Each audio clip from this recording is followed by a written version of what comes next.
নমস্কার বন্ধুরা, আজ আমি তোমাদের একটি মজার গল্প শোনাব। এক গ্রামে থাকত একটি দুষ্টু বেড়াল, যার নাম ছিল মিউ। মিউ সারাদিন শুধু ইঁদুর ধরার প্ল্যান করত, কিন্তু গ্রামের ইঁদুরগুলো ছিল খুবই চালাক। একদিন মিউ রান্নাঘরে একটা বড় চিজ দেখতে পেল। তার চোখ চকচক করে উঠল। আহা, এই চিজটা দিয়ে আজ ইঁদুরদের ফাঁদে ফেলব। মিউ মনে মনে ভাবল। সে চিজের পাশে চুপচাপ লুকিয়ে বসে লইল।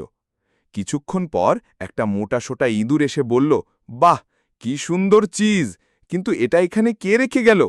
তার পিছনে একটা চিকন ইঁদুর সাবধান করে দিল, আরে চুপ করো, এটা নিশ্চয়ই সেই দুষ্টু বেড়ালের ফাঁদ।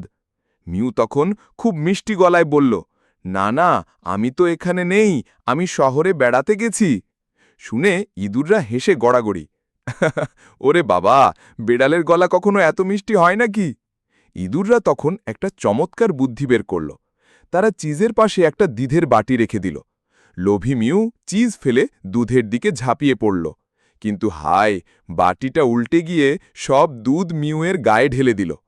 ইঁদুররা আনন্দে নেচে নেচে গাইতে লাগল, বেড়াল মিউ ফেসে গেল, দুধে ভিজে ভিজে গেল। লজ্জায় আর রাগে মিউ বলল, আর না, তোমাদের সাথে চালাকি করা আমার দ্বারা হবে না। বন্ধুরা, এই গল্প থেকে আমরা শিখলাম যে চালাকি করে কাউকে ঠকানো ঠিক নয়। প্রিয় দর্শকরা, এই মজার গল্পটি যদি তোমাদের ভালো লেগে থাকে তাহলে চ্যানেলটি সাবস্ক্রাইব করতে ভুলো না, লাইক আর কমেন্ট করে জানাও তোমাদের মতামত। আবার দেখা হবে নতুন একটি গল্প নিয়ে। ধন্যবাদ।